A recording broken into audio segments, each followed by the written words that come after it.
नमस्कार, मैं राजेश भारद्वाज आप सभी का क्लैट प्रेप के ऑनलाइन प्लेटफॉर्म पर हार्दिक स्वागत करता हूं। Hello everyone, welcome to CLAT prep. आज है 26 ऑफ द जून 2025 और जैसा कि आप सभी को पता है, हम डेली न्यूज़ एनालिसिस करते हैं, फैक्चुअल एनालिसिस करते हैं और उसके साथ साथ 20 क्वेश्चंस की प्रैक्टिस भी करते हैं। तो चलिए उसी सीक्वेंस को कंटिन्यू करते हैं। आज कौन सा डे है? तो आज है 26 ऑफ द जून 2025 और आज कौन सा डे सेलिब्रेट किया जाता है? तो आज हम बनाते हैं international day against drugs abuse and it's illicit trafficking, यानी कि जो दुनिया भर में ड्रग्स के जो अब्यूज होते हैं ना, जो लोग नशे का यूज करते हैं, ठीक है, उसके अगेंस्ट में हम आज का डे क्या करते हैं, उसको सेलिब्रेट करते हैं, उसको मनाते हैं। ठीक है, तो सिंपल सा याद रखना, international day against drugs abuse and illicit trafficking. ठीक है, सिंपल वन लाइनर में याद रखना। अब अगर बात की जाए आज के इंपॉर्टेंट न्यूज़ की, तो आपने देखा होगा आज के जो भी न्यूज़पेपर आपने पढ़े होंगे, सबके अंदर ये वाली न्यूज़ आपने जरूर देखी होगी। हम काफ़ी लंबे टाइम से इस बात का इंतजार कर रहे थे कि कब एक्सियोम 4 मिशन जाएगा। तो याद रखना, ये एक्सियोम क्या है? तो एक्सियोम एक प्राइवेट स्पेस एजेंसी है। जैसे भारत में स्काई रूट है, ठीक है, भारत में अग्निकुल कॉस्मोस एक स्पेस एजेंसी है प्राइवेट, ऐसे ही अमेरिका में एक प्राइवेट स्पेस एजेंसी है स्पेसएक्स। उसी का ड्रैगन 9 जो उसका जो फाल्कोन 9 जो उसका वो था, रॉकेट था, है ना, लॉन्च व्हीकल, वो इसको लेकर जाता है। कंपनी कौन थी उसमें इन्वॉल्व? तो याद रखना, एक नासा और दूसरा आपका कौन था? स्पेसएक्स। ठीक है, और स्पेसएक्स का ड्रैगन जो आपका फाल्कोन 9 था, रीयूजेबल लॉन्च व्हीकल उसका यूज किया गया था। एक्सियोम एक प्राइवेट स्पेस एजेंसी है, ये अभी तक 3 मिशन कर चुकी थी। इसका चौथा मिशन एक्सियोम 4 जो था वो अभी जाने वाला था। कभी वेदर कंडीशंस की वजह से, कभी उसमें कोई लीकेज हो रहा था और ये बार बार डिले होता जा रहा था, लेकिन फाइनली ये कल चला गया और आज वो लोग वहां पर पहुंच भी चुके हैं। ठीक है, तो कितने लोग उसमें जाते हैं? 4 लोग जाते हैं। चारों के नाम याद रखना, चारों की कंट्री याद रखना। एक थे आपके हंगरी से, एक थे आपके शुभांशु शुक्ला भारत से, और एक थे उसके अंदर आपके यूएस से, और एक थे उसके अंदर पोलैंड से। तो टोटल 4 लोग गए हैं। हमने शुभांशु शुक्ला को क्यों भेजा होता है? तो याद रखना, शुभांशु शुक्ला को इसलिए भेजा होता है क्योंकि अभी तक अगर आप पढ़ोगे हमारे इंडिया की तरफ से, अगर आप पढ़ोगे कि कितने लोग जो है स्पेस में गए हैं, तो पहला कौन था? तो सबसे पहले जाने वाले कौन थे? राकेश शर्मा। और आपने शायद देखा होगा राकेश शर्मा ने इनको एडवाइस भी दी थी जाने से पहले। एक वीडियो उन्होंने रिलीज किया था जिसमें उन्होंने कहा था कि एंजॉय करना, जितना हो सके मैक्सिमम विंडो से बाहर देखने की कोशिश करना और इस जर्नी को एंजॉय करना। ठीक है, अब समझना, जब वो वहां पर गए हैं तो पूरे भारत की उम्मीदें उनसे है कि सक्सेसफुली वो वहां से लौटे। 14 डेज का उनका वहां पर मिशन रहने वाला है। उसके अंदर वो लोग क्या करेंगे? कुछ एक्सपेरिमेंट्स कंडक्ट करेंगे और उसी एक्सपेरिमेंट का हम यूज करेंगे हमारे गगनयान मिशन में। क्योंकि अभी तक आपने पढ़ा कि जो पहले इंडियन थे वो थे राकेश शर्मा, और उनको लेकर जाने वाला कौन था? तो आपने पढ़ा होगा आपका जो यूएसएसआर था, ठीक है, वो उनको लेकर जाता है। ठीक है, सोयूज T11 स्पेसशिप में वो वहां पर पहुंचते हैं। अब दूसरे कौन बन चुके हैं? तो उन्हीं की तो न्यूज है। कौन बन चुके हैं? तो शुभांशु शुक्ला, और ये इंडिया की तरफ से जाने वाले सेकंड मैन बन चुके हैं। ठीक है, और इसका मिशन का नाम क्या है? तो एक्सियोम 4। ले जाने वाला कौन है? ये सारी डिटेल्स हम लोग पढ़ चुके हैं। ठीक है, कहाँ पर गए हैं? तो याद रखना, इंटरनेशनल स्पेस स्टेशन। ये बेसिकली स्पेस में एक जैसे लेबोरेटरीज बनी होती हैं, वहाँ पर ये साइंटिस्ट लोग जाते हैं। ठीक है, आपके वहाँ पहुँचते हैं, एक्सपेरिमेंट कंडक्ट करते हैं, फिर वापस आ जाते हैं। जैसा आपने पढ़ा होगा कि सुनीता विलियम्स गई थी, है ना, उसको कुछ टाइम के लिए जाना था, लेकिन उनका जो वापस आते टाइम उनका जो जिस उससे वापस आना था उन्हें ना, वो खराब हो जाता है, लीक हो जाता है, उसका इंजन फेल हो जाता है, तो उनको वापस लाने में लगभग 9 महीने का टाइम लग जाता है। तो वो वाली न्यूज़ भी हमने पढ़ी थी। तो बेसिकली स्पेस के अंदर याद रखना, याद रखना, space is for all, space सभी के लिए है, कोई भी देश उसका यूज कर सकता है। समझ गए? आउटर स्पेस ट्रीटी कब हुई थी? 1967 में। ठीक है, वो भी ध्यान रखना।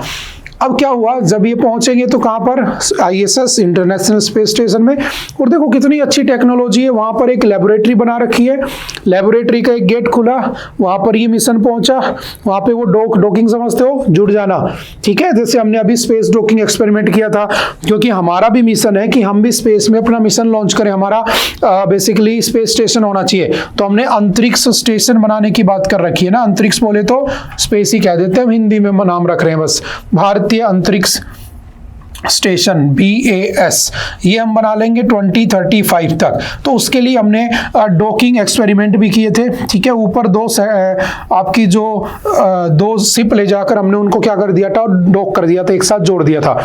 ये भी कुछ ऐसे गया और स्पेस शिप के पास डॉक हुआ, लोगों को उतारा, वापस से बंद हुआ और नीचे आ गया, ठीक है। और फाल्कन 9 कैसी सीरीज है, रीयूजेबल लॉन्च व्हीकल है जो बार बार यूज किया जा सकता है, और ये स्पेसएक्स ने बना रखा है, समझ गए।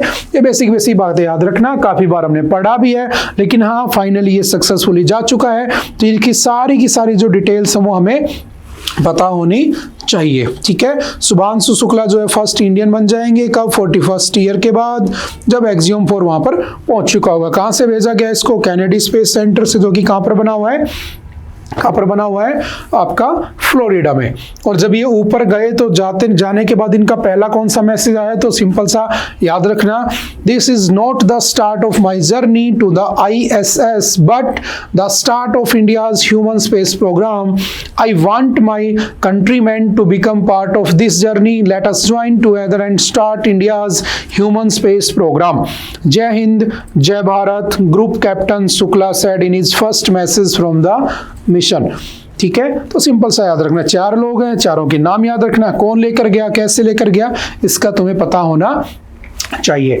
ISS कब बना था, तो ISS आपका इंटरनेशनल स्पेस स्टेशन 1998 में बना था, और ये हमारी अर्थ से लगभग 400 किलोमीटर ऊपर ये ऑर्बिट कर रहा है, ठीक है, क्योंकि वहां पर लगभग क्या होता है, इनर स्पेस होता है, इन स्पेस। हमारा गगनयान भी इसी ऑर्बिट की इसी रेंज में जाने वाला है, ठीक है। 160 to 2000 किलोमीटर की रेंज को हम क्या कहते हैं, इन स्पेस। 2000 से लेकर 36,000 तक हम क्या कह देते हैं, आपका स्पेस, और उसके बाद हम उसे आउटर स्पेस या डीप स्पेस कह देते हैं, ठीक है। वो हमने इसरो वगैरह में पढ़ा हुआ है, ठीक है।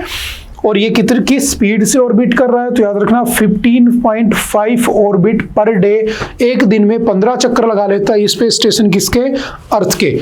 इस स्पीड से ही वहां पर घूम रहा होता है, ठीक है। और यहाँ पर रिसर्च की जाएगी एस्ट्रोफिजिक्स में, बायोलॉजी में, मेट्रोलॉजी में, मैंने कहा था ना साइनोबैक्टीरियाज के ऊपर रिसर्च की जाएगी वहाँ पे, है ना। और वहाँ पे और भी बहुत सारे एक्सपेरिमेंट कंडक्ट किए जाएंगे, वापस आएंगे, फिर हमारा गगनयान जाएगा। गगनयान भारत का यानी कि इसरो का पहला मिशन होगा, पहला मैन्ड मिशन होगा। जब वो जाएगा तो उसमें इनका हेल्प मिलेगी, इसीलिए हमने पैसा भी खर्च किया है।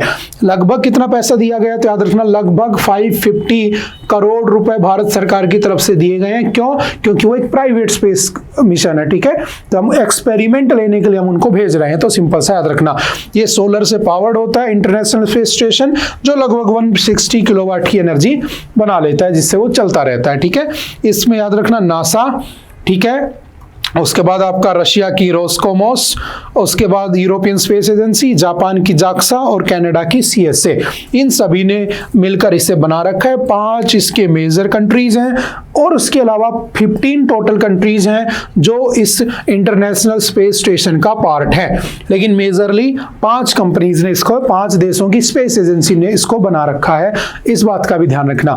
हम अपना खुद का कब बनाने वाले हैं, तो हम बनाने वाले हैं 2035 में भारतीय अंतरिक्ष स्टेशन, उसके बारे में भी याद रखना। उसकी स्पेस डॉकिंग के एक्सपेरिमेंट इसरो ने करने शुरू कर दिए हैं, ठीक है। तो वो भी हमें पता होना चाहिए। उसका फर्स्ट फेज 2028 तक उसका फर्स्ट फेज पूरा हो जाएगा, ठीक है। और शुभांशु शुक्ला के बारे में ध्यान रखना, कहां से बिलोंग करते हैं, उत्तर प्रदेश से। पहले इन्होंने NDA का एग्जाम क्लियर, वो क्या होता है NDA बेसिकली, है ना, नेशनल डिफेंस एकेडमी, वहां से वो एयरफोर्स ज्वाइन करते हैं, और फिर वहां से फाइटर, उसका जो क्या बोलते हैं फाइटर प्लेन का एक्सपीरियंस है इनके पास काफी अच्छा, ठीक है, 2-3 हजार किलोमीटर का। और उसके बाद ये धीरे धीरे प्रमोट कर दिए जाते हैं कहाँ पे, स्पेस स्टेशन के मिशन के लिए, ठीक है। तो बेसिक सी बातें ध्यान रखना, जब वापस आ जाएंगे एक्सपेरिमेंट करके फिर हम दोबारा से पढ़ लेंगे। नेक्स्ट है GST council set to discuss having fewer items in 12% slab. समझना, पहले जितना भी टैक्स होता था स्टेट अलग से टैक्स लेता था, सेंटर अलग से टैक्स लेता था।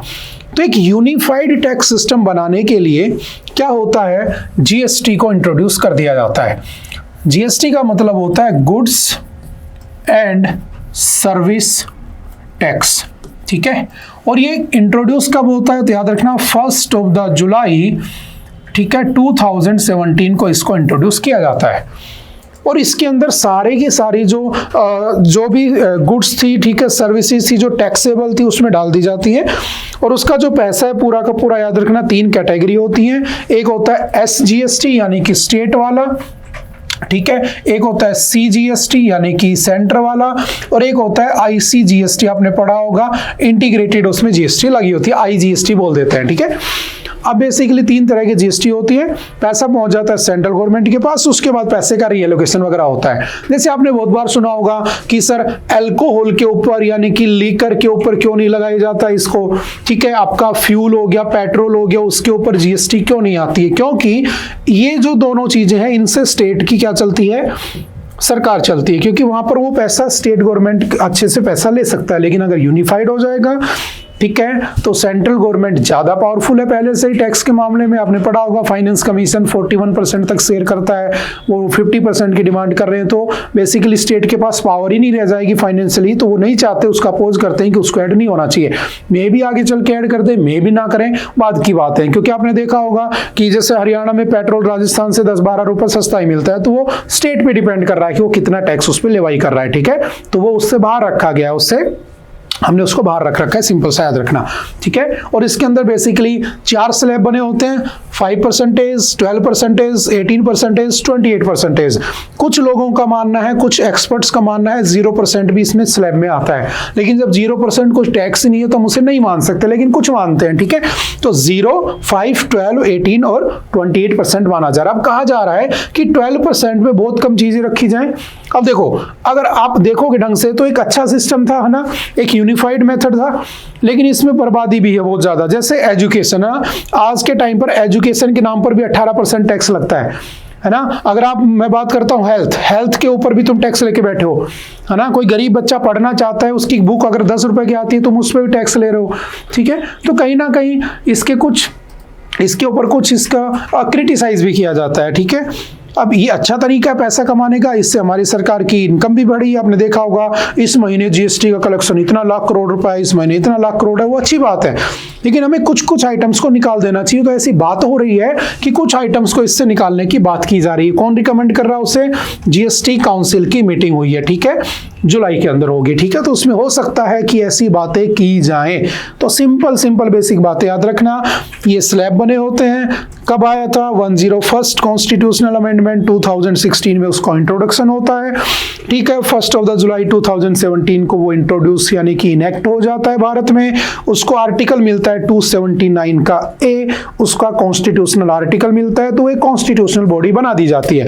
इसका इंट्रोडक्शन कौन करता है? प्रेसिडेंट इसको इंट्रोड्यूस करते हैं, ठीक है, ना कि पार्लियामेंट्री फॉर्म होती है। फ्यूल अल्कोहल मैंने बता ही दिया कि उसको क्यों उसमें ऐड नहीं किया जाता है। अगर मैं बात करूं उसमें 0%, तो याद रखना 50% जो कंज्यूमर प्राइस के जो बास्केट है, जैसे फूड ग्रेन्स हो गए, वो लगभग 0% में आते हैं। मास कंजप्शन जो होता है, जैसे स्पाइसेस, मस्टर्ड ऑयल, वो 5% क्राइटेरिया में है। जो प्रोसेस्ड फूड होते हैं ना, वो सब 12% में आते हैं। सोप हो गई, ऑयल हो गया, टूथपेस्ट हो गया, रेफ्रिजरेटर हो गया, स्मार्टफोन्स हो गए, वो आपके किस में आते हैं? 18% में आते हैं। 28% में व्हाइट गुड्स आती हैं, कार्स आती हैं, और 28% प्लस सेस किस पे आता है? लग्जरी कार्स पे, पान पे, मसाला पे, तंबाकू पे, इन सभी के ऊपर ये चीजें लगी होती हैं, ठीक है। तो बेसिक सा ध्यान रखना।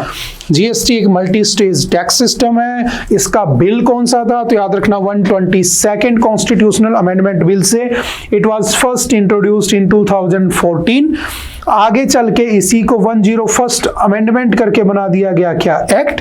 और उसके बाद 1 जुलाई को इसको 2017 में कर दिया गया इंट्रोड्यूस, ठीक है। इसको आर्टिकल कौन सा मिला? तो 279 का ए, और 246 ए आर्टिकल में भी याद रखना स्टेट को ये पावर दे दी गई कि वो भी क्या कर सकते हैं?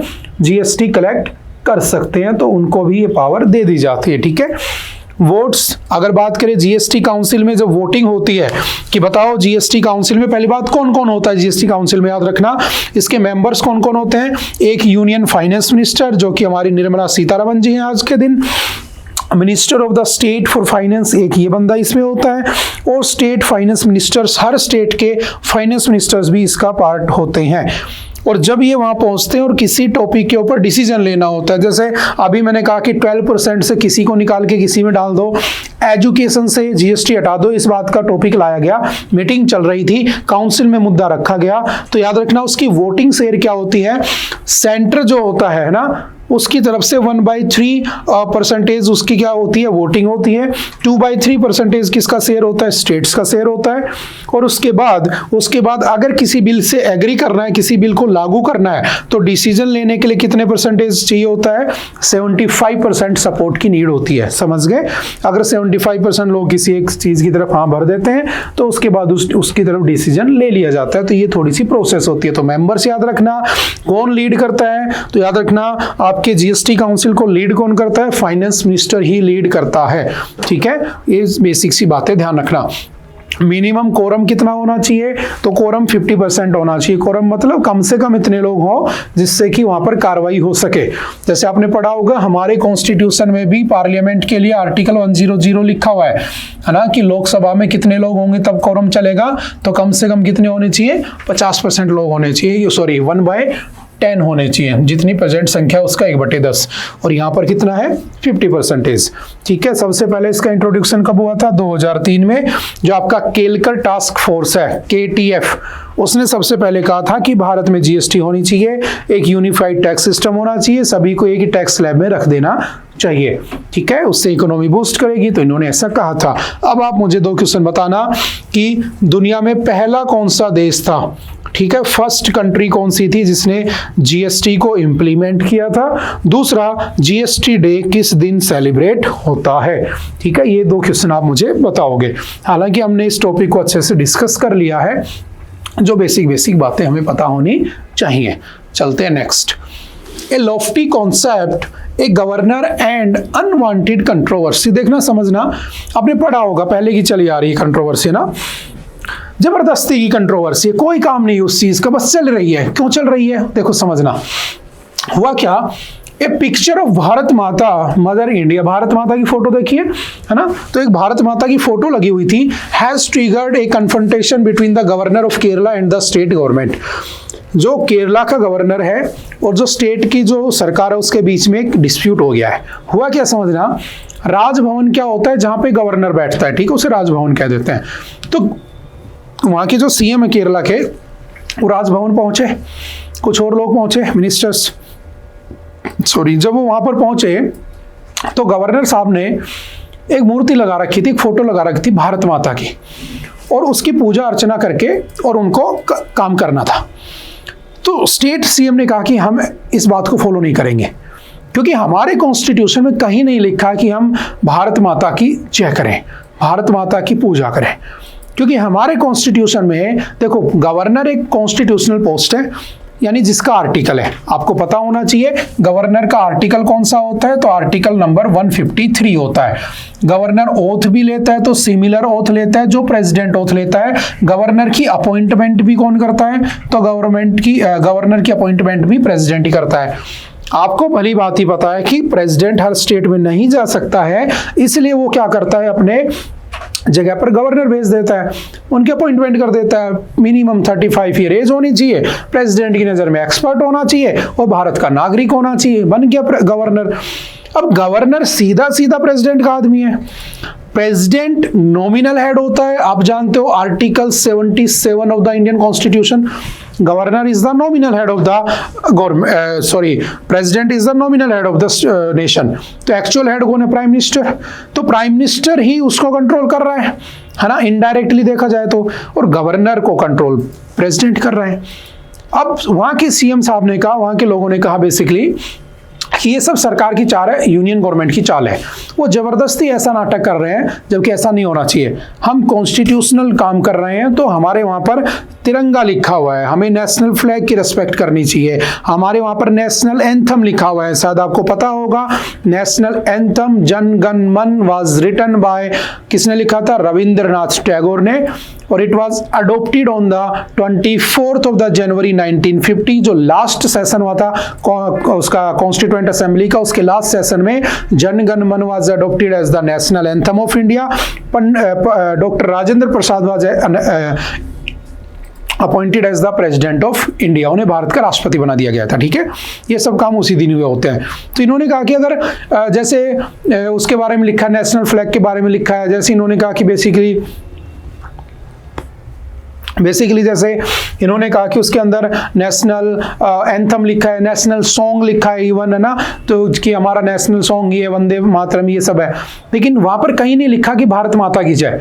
और कहा गया कि भारत माता की जय तब निकला था जब हमारे यहाँ पर फ्रीडम स्ट्रगल चल रही थी एक्सट्रीम, तो लोगों में एक एनर्जी भरने के लिए, लोगों में एक होता है ना जोश भरने के लिए हम उस समय नारा लगाते थे कि भारत माता की जय, ताकि लोगों में आत्मविश्वास आए, लोगों में स्ट्रेंथ आए और लोग लड़े ब्रिटिश हुकूमत के खिलाफ। लेकिन इसका कॉन्स्टिट्यूशन में कोई जिक्र नहीं है, तो हम इस चीज को फॉलो नहीं करेंगे, तो जबरदस्ती वो दोनों आपस में भिड़ पड़े। तो एक स्टेट, एक governor, governor is the constitutional head of the state, but governor represent the president, president represent the सरकार। ऐसा ही तो चल रहा है अगर देखा जाए तो एक तरफ से स्टेट और एक तरफ से यूनियन के बीच में जबरदस्ती का डिस्प्यूट हो गया, उसी के ऊपर ये आर्टिकल और कुछ नहीं है। ठीक है, आप पढ़ोगे तो आप समझ जाओगे। ठीक है, जबरदस्ती। No picture is adopted by the constitution, उनका कहना है। भारत माता की जय कह रहे हैं, फ्रीडम स्ट्रगल थी। भारत माता की जय कहां से लिया गया तो याद रखना, बंकिम चंद्र चट्टोपाध्याय, बंकिम चंद्र चट्टोपाध्याय का एक बुक था आनंद मठ, उसके अंदर उन्होंने भारत माता की जय नाम का कुछ जिक्र किया था। उसके बाद जो हमारे जो फ्रीडम फाइटर्स थे उन्होंने बेसिकली क्या किया, इस वाले स्लोगन को उठा लिया और वो उसका यूज करने लगे। ठीक है, सिंपल सा याद रखना। और ये सबसे पहली बार इसको प्रोमोट किसने किया था, तो sister Nivedita. Who was sister Nivedita, तो आपने पढ़ा होगा, sister Nivedita was the disciple of, किसके डिसिपल होती है, किसकी शिष्या होती है, तो याद रखना आपके स्वामी विवेकानंद। ठीक है, स्वामी विवेकानंद आपने पढ़ा होगा। स्वामी विवेकानंद जब गए थे कहां पे, फर्स्ट रिलीजियस कॉन्फ्रेंस में, जो पहली रिलीजियस कॉन्फ्रेंस हुई थी कहां पर, आपके शिकागो में। ठीक है, 1893 में, उसमें भारत की तरफ से भेजा गया था स्वामी विवेकानंद को। स्वामी विवेकानंद का रियल नेम था नरेंद्र दत्त।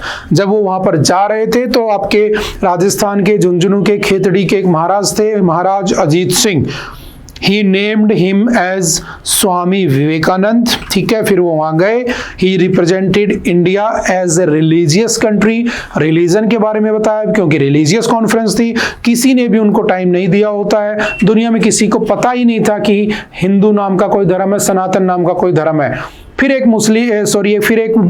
ब्रिटिशर्स ने उसको अपना टाइम दिया, 5 मिनट के लिए बोले, और इन्होंने अपनी पहली लाइन स्टार्ट की होती है, जो आजकल सब नेता कॉपी करते हैं, चाहे ओबामा भारत आया हो, चाहे ट्रंप भारत आया हो, चाहे मोदी जी कहीं जाते हो, वही एक लाइन कॉपी होती है। और उन्होंने क्या बोला होता है, all the brothers and sisters of America, America के मेरे भाइयों और बहनों। जैसे उन्होंने ये लाइन बोली उस जमाने में, जहाँ मेल और फीमेल के बीच में ना इतना डिस्क्रिमिनेशन होता था, इतना भेदभाव होता था ना, उसके बाद जब उन्होंने पहली लाइन बोली कि मेरे अमेरिका के भाइयों और बहनों, जो वहां पर तालियों से गूंज उठा पूरा स्टेडियम, सभी लोग उठकर तालियां बजाने लगे।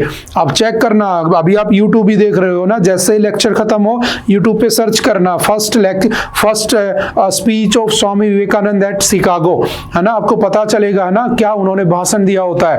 और उन्होंने पूरी दुनिया को बताया कि सब तुम जितने भी धर्म के लोग हो ना, जो तुम बातें कर रहे हो, सब हमसे निकले हो, सबसे ओल्डेस्ट हम ही है। बहुत सारी बातें बताई उन्होंने, और उन्होंने इंडिया को एज ए रिलीजियस वहां पे रिप्रेजेंट किया। और इसीलिए हम चाहते हैं भारत का हर युवा उनका जैसा हो, तो उनके बर्थडे पर एक डे बनाया जाता है। पता ना 12 जनवरी को कौन सा डे बनाया जाता है, उनके जन्मदिन के ऊपर हम मनाते हैं। ठीक है, कि हमारा यूथ ऐसा ही होना चाहिए। ठीक है, उन्हीं की स्टूडेंट थी सिस्टर निवेदिता, और उन्होंने इस नारे को सबसे ज्यादा फेमस किया होता है। ठीक है, भारत माता की जय।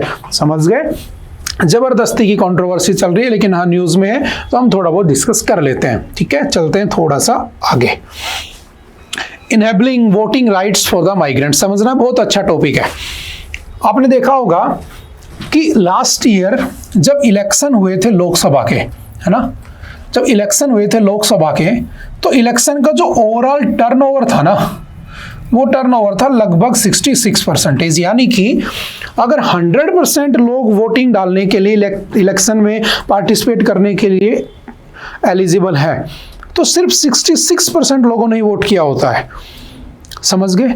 और हमारे यहाँ वोटिंग एज कितनी है? तो याद रखना वोटिंग एज 18 साल है। पहले वोटिंग एज 21 साल होती थी, लेकिन इसको 18 किया गया था। किससे? बाय 61st कॉन्स्टिट्यूशनल अमेंडमेंट 1989 से इसकी लोअर कर दी जाती है, 18 साल कर दी जाती है। 18 साल से ऊपर का कोई भी वोट डाल सकता है। तो जिसका वोटर कार्ड बन चुका है, ठीक है, और वो वोट डाल रहा है, उसमें से 100% में 66 ने वोट किया। तो एक नई प्रॉब्लम सामने आती है। इलेक्शन कमीशन ऑफ इंडिया काफी बार ये बात कह चुका है कि हमें इसके बारे में कुछ करना चाहिए। तो प्रॉब्लम क्या है समझना, माइग्रेशन। अब माइग्रेशन क्या होता है? माइग्रेशन को इलेक्शन कमीशन से मर्ज किया हुआ है इस टॉपिक में, और कुछ नहीं है। माइग्रेशन का मतलब होता है किसी का किसी एक जगह को छोड़ के किसी दूसरी जगह पे चले जाना। जैसे किसी लड़की की शादी हो गई, ठीक है, राजस्थान की थी वो, मध्य प्रदेश में शादी होगी, तो माइग्रेट कर गई वो, अब वहीं रहेगी जिंदगी भर। कोई बच्चा है 18 साल प्लस है, कॉलेज के लिए किसी पर्पज से कहीं पढ़ने चला गया, अब वो 4-5 साल वहीं पढ़ेगा, तो माइग्रेट कर गया ना 5 साल के लिए। तो अगर इधर इलेक्शन होगा तो उसका क्या होगा? वो तो आएगा नहीं। अब समझना, कोई मजदूरी करता है, कोई मेहनत करता है, कोई मतलब कि काम करता है, कोई भी जॉब करता है, और वो चला गया महाराष्ट्र और है राजस्थान का।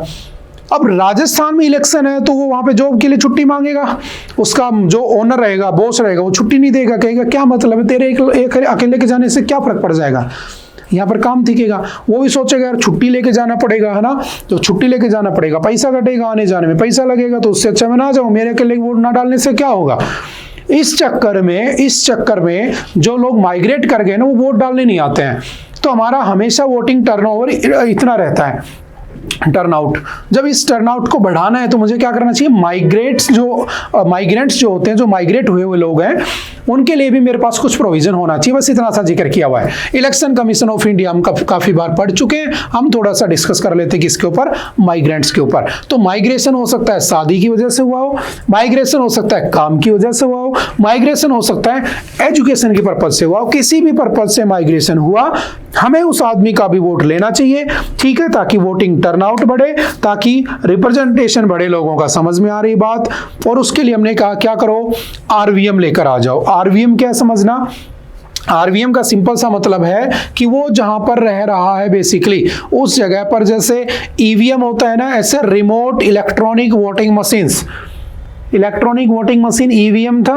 रिमोट इलेक्ट्रॉनिक वोटिंग मशीन क्या है कि मैं मान लो राजस्थान में रहता हूं और मैं हरियाणा से बिलोंग करता हूं, मेरे हरियाणा में अगर इलेक्शन होगा तो यहां पर एक फैसिलिटी होनी चाहिए, जब जिस दिन वहां इलेक्शन हो रहा होगा यहां पर 2-3 जगह जयपुर में वोटिंग मशीन लगी होनी चाहिए, मैं जाकर वोट कर दूं, मैं जिस कैंडिडेट को पसंद करता हूं उसके नाम का वोट पड़ गया। तो इससे वोटिंग टर्नआउट भी बढ़ेगा, डेमोक्रेसी भी और ज्यादा स्ट्रॉन्ग होती नजर आएगी। समझ गए? जितने ज्यादा लोग प्रेजेंट होंगे उतना ज्यादा अच्छा रिजल्ट देखने को मिलेगा। समझ गए?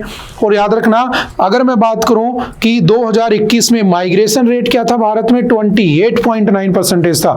यानी कि 30% भारत के लोग एक दूसरी जगह पर माइग्रेट होके बैठे हैं। सबसे ज्यादा बिहार में, ध्यान रखना, है ना। एक बार कहा था किसी महान आदमी ने, बताना किसने कहा था कि मैं बिहार को दिल्ली नहीं बना सकता लेकिन दिल्ली को बिहार बना सकता हूं। बताना कौन थे वो महान आदमी, ठीक है। अब हुआ क्या, बिहार में सबसे ज्यादा टर्नओवर नहीं है ना, बिहार का वोटर टर्नआउट है, याद रखना 2024 के इलेक्शन में 56%, जबकि ओवरऑल टर्नआउट है भारत का 66 और बिहार का 56 है, सॉरी, ठीक है, उससे भी 10% कम। क्यों? क्योंकि बिहार के बहुत सारे लोग दूसरी जगह पर माइग्रेट करके काम कर रहे होते हैं। तो इसके लिए कुछ ना कुछ होना चाहिए। इवन मैं तो ये कहूंगा कि जो लोग बाहर रहते हैं, है ना, बाहर जॉब करते हैं, विदेशों में रहते हैं, वोटर कार्ड तो उनके भी बने हैं ना, उनके लिए भी कोई प्रोविजन होना चाहिए। और ऐसे लगभग 1 करोड़ के आसपास लोग हैं जो कहीं ना कहीं एजुकेशन के लिए, जॉब के लिए बाहर माइग्रेट हो गए, तो उनके लिए भी कुछ होना चाहिए। लेकिन थोड़ा सा टिपिकल है, लेकिन इलेक्शन कमीशन ऑफ इंडिया देखेगा, कुछ ना कुछ कर लेगा, ठीक है। चलते हैं नेक्स्ट। बाकी इलेक्शन कमीशन ऑफ इंडिया हम काफी बार पढ़ चुके हैं। उसके चीफ इलेक्शन कमिश्नर कौन है? ज्ञानेश कुमार। बाकी 2 कौन है? विवेक जोशी और आपके सुखबीर सिंह संधू, आर्टिकल 324। नेक्स्ट है cause and effect, government must uphold human rights in citizenship case. देखो सिटीजनशिप का केस क्या समझना, पहली बात समझना, सिटीजनशिप है कहां पे, तो part number 2 of the Indian constitution क्या लिखी हुई है, सिटीजनशिप लिखी हुई है, ठीक है। और सिटीजनशिप जो होती है मेरे पास कौन से देश से कॉपीड है, तो याद रखना सिंगल सिटीजनशिप है पहली बात, ठीक है। किस देश से मैंने सिटीजनशिप को कॉपी किया हुआ है, तो याद रखना इंग्लिश कॉन्स्टिट्यूशन से, इंग्लैंड से मैंने उसको उठा रखा है। हमारा पूरा कॉन्स्टिट्यूशन कॉपी पेस्टेड है, कुछ जो जो चीज़ हमें अच्छी लगी हमने कहीं ना कहीं से उसको उठा के रख लिया। दैट इज वाई हमारा कॉन्स्टिट्यूशन सबसे स्ट्रॉन्गेस्ट है, ठीक है। वो बात की बात है। अब हुआ क्या, कहा गया, देखो एक इश्यू होता है, क्या इश्यू है समझना, उसके बाद पढ़ेंगे। The issue arising from these cases are far from settled on June 24, इसी में से ली हुई बातें, ठीक है। On June 24 the Supreme Court of India stayed the deportation of the Jaina Bibi who was labelled as a foreigner first by the foreigners tribunals in Assam and then by the Guwahati High Court. पहले उनको फॉरेनर्स ट्रिब्यूनल जो बनी है आसाम ने, उसे क्या कह दिया कि वो फॉरेनर है। फिर बाद में जो गुवाहाटी हाई कोर्ट है, याद रखना, चलो मुझे बताना गुवाहाटी हाई कोर्ट किस किस स्टेट को रिप्रेजेंट करती है। आपने पढ़ा होगा ना, बाय 7th कॉन्स्टिट्यूशनल अमेंडमेंट हमने कहा था कि एक आर्टिकल भी बना हुआ है 231 कि एक स्टेट की एक हाई कोर्ट एक से ज्यादा स्टेट के लिए वर्क कर सकती है। जैसे पंजाब और हरियाणा की हाई कोर्ट कौन सी है, चंडीगढ़ हाई कोर्ट, वो पंजाब की भी है, हरियाणा की भी है, चंडीगढ़ की भी है, क्योंकि चंडीगढ़ यूटी है, ठीक है। जैसे अंडमान निकोबार और आपकी वेस्ट बंगाल की हाई कोर्ट कौन सी है, कोलकाता हाई कोर्ट। तो मुझे बताना गुवाहाटी हाई कोर्ट किस किस स्टेट की कॉमन हाई कोर्ट है, ठीक है, ये आपका क्वेश्चन है। अब गुवाहाटी हाई कोर्ट ने उसे फॉरेनर कह दिया तो उसे निकाल देना चाहिए, तो उसको निकाल देना चाहिए। तो कहा गया कि उसको कैसे निकाल सकते हो, क्यों नहीं निकाल सकते, तो प्रॉब्लम क्या है, despite hailing from a family whose members have lived in Assam for generations and furnishing all documents, she has had to run from pillar to post to prove that she is an Indian citizen. A bench of Justice K.V. Viswanathan and N. Koteshwar Singh ordered the Union government not to take any coercive steps against Ms. Bibi till the next hearing in August. In the case of Rakshanda Rashid, the High Court of Jammu and Kashmir and Ladakh ordered the Union Home Secretary to repatriate the 63-year-old housewife to India. She was deported to Pakistan following the crackdown against Pakistan nationals after the Pahalgam terror attack in April. ठीक है, हुआ क्या समझना, और भी बहुत सारे case हैं। Miss Rashid A Pakistani national had been staying in Jammu for the past 38 years and her husband and 2 children and had a long-term visa.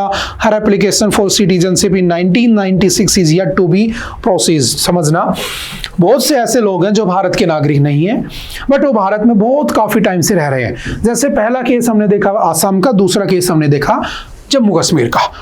अब बीच में एक एक्ट आता है सिटीजनशिप अमेंडमेंट एक्ट, आपने पढ़ा होगा CAA। जो सिटीजनशिप अमेंडमेंट एक्ट था उसमें कहा गया था कि अगर कोई अफगानिस्तान से आया है, अगर कोई बांग्लादेश से आया है और अगर कोई पाकिस्तान से आया है और अगर वो नॉन मुस्लिम है यानी मुसलमान नहीं है, तो उसको यहाँ पर रहने की परमिशन दे दी जाएगी। बस उसे क्या करना होगा, अपने डॉक्यूमेंट्स दिखाने होंगे। कहाँ के डॉक्यूमेंट्स, जिस कंट्री से वो आ रहा है उसका कोई भी एक डॉक्यूमेंट दिखा दे कि भाई मैं यहाँ से हेल करता हूँ, यहाँ से आता हूँ और मेरे को भारत में रहना है, हम उसे रहने देंगे। अगर वो अपने डॉक्यूमेंट्स नहीं दिखा पाता तो हम उसे देश से निकाल देंगे। अब ये जो केस हुए दोनों, इसमें एक पहलगाम का केस है अप्रैल वाला कि वो बेचारी 38 साल से यहाँ पर रह रही थी, उसने वीजा के लिए भी अप्लाई कर दिया, उसके 3 बच्चे भी हैं यहाँ पे, उसका हस्बैंड भी यहीं पे रहता है। तो अब उसकी क्या गलती है कि तुम उसे निकाल रहे हो? चलो ठीक है, निकालो, एक लीगल तरीके से निकालो, उसके ह्यूमन राइट्स को मत नुकसान पहुंचाओ। याद रखना, सबसे ज्यादा जरूरी ह्यूमन राइट्स होते हैं। एक क्रिमिनल भी होता है तो उसके साथ भी ह्यूमन राइट्स का उसका वायलेशन नहीं होना चाहिए। सबसे पहले वो एक इंसान है, उसके बाद में वो क्रिमिनल है, ऐसा हमारा रूल कहता है। समझ गए? तो सिंपल सी वही बातें हैं। कुछ एक्ट यहां पर बने हुए हैं जिनका हमें ध्यान में रखना होगा, जैसे ह्यूमन राइट्स एंड डिग्निटी सभी की होती है, ध्यान रखना, चाहे वो माइग्रेंट्स हो, चाहे वो रिफ्यूजी हो, चाहे कोई भी हो, हमें उसका ध्यान रखना चाहिए। और उसकी पर्सनल डिग्निटी के अंदर भी आता है। फिर आता है फॉरेनर्स एक्ट 1946। फॉरेनर्स एक्ट 1946 कहता है कि अगर कोई इलीगल तरीके से फोर्ज डॉक्यूमेंट लेकर भारत में आ चुका है तो उसे तुम बाहर निकाल दो, लेकिन उसके ह्यूमन राइट्स और डिग्निटी को मेंटेन रखो। ऐसा नहीं उसको मारा कूटा है ना, ऐसा नहीं होना चाहिए। उसकी रिस्पेक्ट करो, उसको बाहर निकाल दो, ठीक है, चाहे वो कैसे भी आया हो। कुछ ना कुछ लॉज होने चाहिए। नेशनल सिक्योरिटी एक्ट 1980 कहता है can be detained for 12 months without trial. अगर कोई इंसान बिना किसी डॉक्यूमेंट्स के भारत में आ जाता है और वो नेशनल सिक्योरिटी के लिए एक थ्रेट है, तो हम उसे 12 महीने तक डिटेन कर सकते हैं विदाउट ट्रायल के, ऐसा प्रोविजन उसमें है। पासपोर्ट एक्ट कहता है 1967 कि अगर कोई इलीगल तरीके से फर्जी पासपोर्ट बना के भारत में आ चुका है तो हम उसे वहां से निकाल सकते हैं, उसको वहां से बाहर कर सकते हैं। अब मुझे बताना, एक नया एक्ट आ रहा है, वो राज्यसभा पास कर चुकी है, लोकसभा में जाएगा, अगर वो पास हो जाएगा, साइन हो जाएंगे तो नया कानून बन जाएगा। बताना उसका नाम क्या है, शायद हमने हैंडआउट में पढ़ा है क्लासेस में, वो इन सभी को रिप्लेस करने वाला है। ठीक है, देखते हैं कौन कौन बता पाता है, अगर तुमने क्लास अच्छे से अटेंड की होगी तो। ठीक है, समझ गए, चलते हैं नेक्स्ट। और इसके लिए एक डिपार्टमेंट है, कौन सा, यूएन का डिपार्टमेंट है जो इन लोगों के ह्यूमन राइट्स की बात करता है, UNHRC, UN United Nations human rights commission. ठीक है, भारत का भी है नेशनल ह्यूमन राइट्स कमीशन। ठीक है, इसका भी ध्यान रखना। चलते next. Union cabinet passes resolution to mark 50 years of the emergency. It was to honor sacrifices of those who fought against suspension of the democratic rights and the constitution. Dark chapter in history, says Modi. Modi ji ने कहा, no Indian will ever forget the manner in which the spirit of the constitution was violated during the emergency. We also reiterate our commitment to strengthening the principles in our constitution. Prime Minister Narendra Modi ji ने ऐसा कहा। उसके जवाब में कांग्रेस वाले कहते हैं कि पिछले 11 साल से एक इनडायरेक्ट जो इमरजेंसी लगी हुई है उसका क्या, तो ये पॉलिटिकल एजेंडा ही चलते रहते हैं, हम उसके अंदर जाएंगे नहीं। हाँ, बस इतना ध्यान रखना, एज ए स्टूडेंट है ना, हमें एग्जाम से मतलब है, तो याद रखना इमरजेंसी आज से लगभग 50 साल पहले लगी थी, 1975 में। ठीक है, टोटल कितनी बार लग चुकी है, 3 बार लग चुकी है, शायद हम पढ़ चुके हैं पहले। एक बार लगी थी 1962 में, जब किस किस की लड़ाई हुई थी, इंडिया और चाइना, उसमें जीता कौन था, चाइना, मैंने चाइना पे स्टार लगा दिया। एक बार लगी थी 1971 में, जब क्या हुआ था, इंडिया पाकिस्तान, और उसमें कौन जीता था, इंडिया जीत जाता है, जिससे बांग्लादेश बनता है, आप जानते हो, पढ़ा भी हमने काफी बार अगर तुम डेली न्यूज देखते हो तो, है ना। और एक बार लगा था 1975 में, और इसमें रीजन क्या दिया गया था, तो याद रखना इंटरनल डिस्टर्बेंस। बाद में इस इंटरनल डिस्टर्बेंस को हटाकर इसका नाम क्या रख दिया गया था, आर्मड रिवोल्ट रख दिया जाता है। ठीक है, ये भी हम पढ़ चुके हैं। ठीक है, क्योंकि आर्मड रिवोल्ट की वजह से होता है तो आर्टिकल 19, 20 और 21 तीनों जिंदा रहते हैं, और अगर आर्मड रिवोल्ट से नहीं है तो सिर्फ 20 और 21 ही मिलते हैं। ठीक है, और अब मुझे कमेंट करके बताना कि मोदी जी ने एक बुक भी लिखी है, और मोदी जी ने उस बुक में इमरजेंसी के डार्केस्ट चैप्टर के बारे में जिक्र किया है कि कैसे लोगों ने स्ट्रगल किया था। बताना उस बुक का नाम क्या है जो मोदी जी ने लिखी है, या मोदी जी ने उसको पब्लिश किया है। ठीक है, समझ गए, चलते हैं नेक्स्ट। हालांकि आपने पढ़ा हुआ है तो मैं इसको स्किप कर देता हूं। ठीक है, उसके बाद कौन सा है, CBSE class 10 students to get option of 2 exams. देखो समझना, जो सीबीएसई में 10th क्लास के बच्चे हैं उनके लिए बहुत अच्छा मौका है। अगर आप 10th क्लास में हैं तो आपके पास 2 ऑप्शन है, आपके 2 एग्जाम होंगे, बट एक बात क्लियर कर देना, these 2 exams are not compulsory, जरूरी नहीं है। एक एग्जाम मैंने कहा मान लो फरवरी में हुआ, एक एग्जाम मान लो उसके बाद मार्च मई के अंदर, मान लिया मैंने मई में हो गया। ठीक है, 2 महीने के गैप के बाद होगा।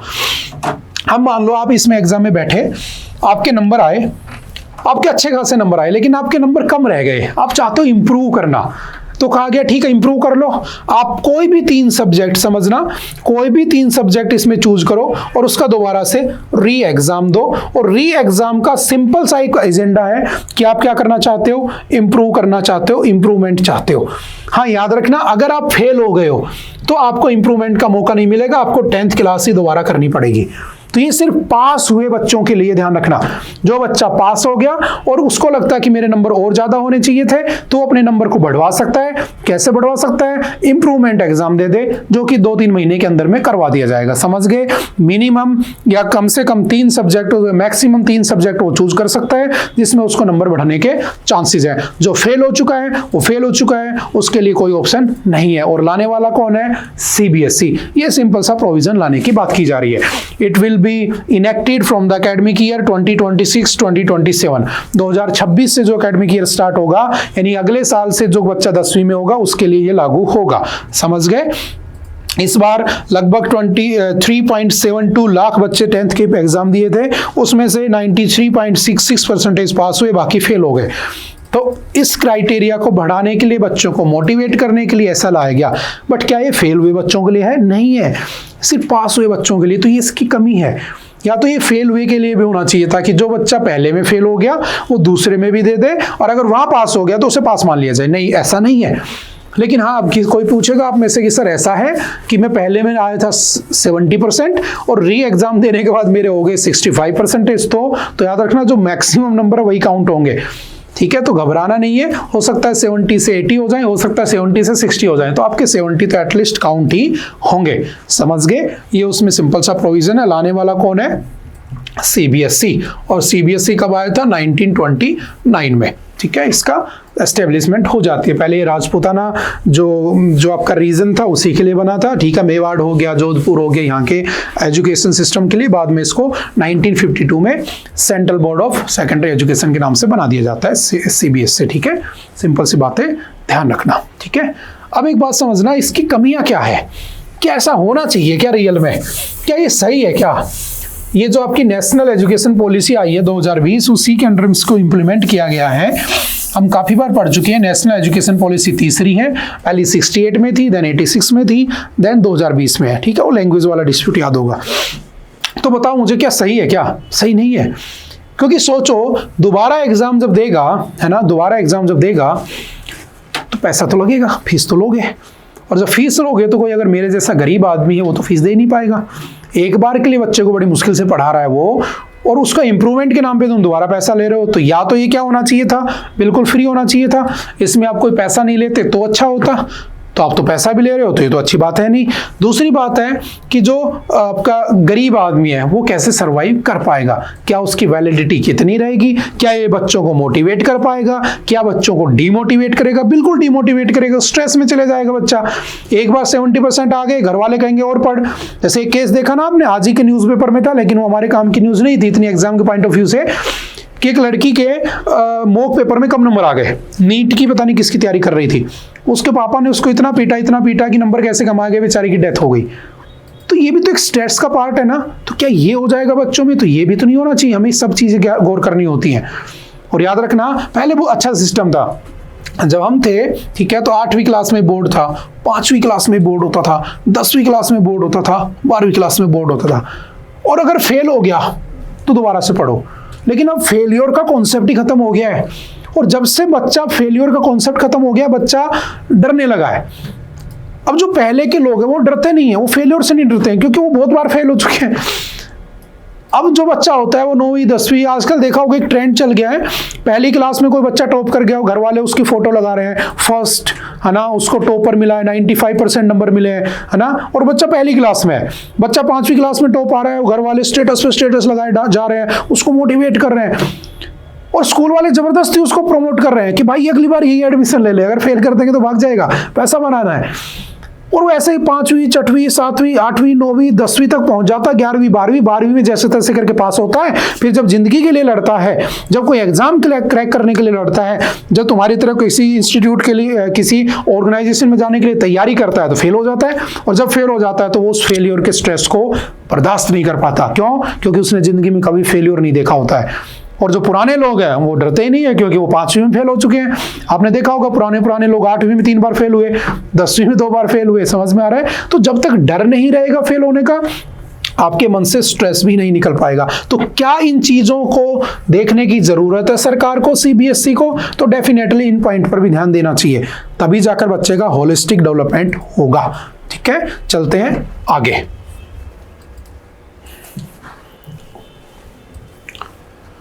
State and sex-wise liver disease data hint at underlying factors. देखो मैंने काफी बार आपसे कहा है कि जो लीवर है ना, लीवर डिजीज बहुत बढ़ रही है भारत में।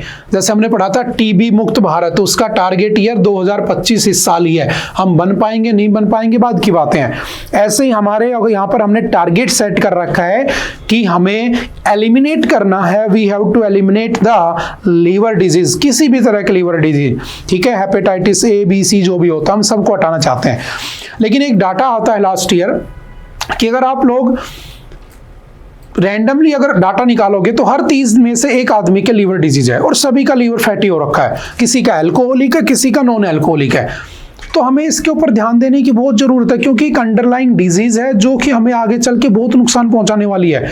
एक इकोनॉमिकल हमें बेसिकली अगर देखा जाए तो लॉस भी होगा उससे, क्योंकि पैसा उधर निकलेगा। तो इससे कैसे बाहर आ जाए, तो कुछ स्कीम्स हैं, ठीक है, इस वाली न्यूज को आपने पढ़ा होगा। The Indian government aims to eliminate hepatitis, ठीक है, हेपेटाइटिस कहते हैं जिसको, and reduce the burden of the HB by 2030 as part of the national viral, ठीक है, hepatitis control programme NVHCP। NVHCP is aligned with the Global Sustainable Development Goal Target 3.3, जिसमें हमने 3 disease को टारगेट कर रखा है जो बेसिकली एपिडेमिक्स होती है। आपको पता है एक होता है पेंडेमिक, एक होता है एपिडेमिक, एक होता है एंडेमिक। तो ये एपिडेमिक है कौन कौन सी, तो याद रखना एड्स, ठीक है, ट्यूबरकुलोसिस और मलेरिया, ठीक है, इनको 2030 तक WHO चाहता है कि खत्म कर दूं। भारत ने कौन सा कर रखा है, तो भारत ने टीबी के लिए 2025 सेट कर रखा है, ठीक है, और हेपेटाइटिस के लिए कौन सा है 2030, ठीक है। तो इस आर्टिकल को थोड़ा सा पढ़ना, एग्जाम के पॉइंट ऑफ व्यू से 2-4 बातें जरूरी हैं, ठीक है। The share of the deaths caused by the digestive disease out of all medically certified deaths within the each state in 2022। तो देखोगे सबसे ज्यादा डेथ कहां पर हो रही है, आपका सिक्किम 19.7%, उसके बाद मेघालय है, मणिपुर है, गुजरात है, तमिलनाडु है, ये सारे स्टेट्स की बात कर रहा है। सबसे ज्यादा किसको लीवर डिजीज, तो देखो 70% मेल्स हैं, 50% के आसपास फीमेल्स हैं। तो सबसे ज्यादा किसको हिट कर रहा है, मेल्स को, ठीक है। तो वही डाटा इसने डिस्कस किया, तो 2-4 बातें याद रखना, क्योंकि कई बार ऐसे डिजीज के क्वेश्चन भी एग्जाम में पूछ लिए जाते हैं, ठीक है। चलते हैं next. This translates to a concerning number of over 35.3 million, ठीक है, हेपाटाइटिस भी बोलते थे इसको, है ना, infections in the country with 29.5 million and 5.5 million C cases। एक होता है हेपेटाइटिस ए, एक होता है हेपेटाइटिस बी, एक होता है हेपेटाइटिस सी, ठीक है। उन तीनों की केसेस बने हुए। तो सिंपल सा 2-4 बातें याद रखना।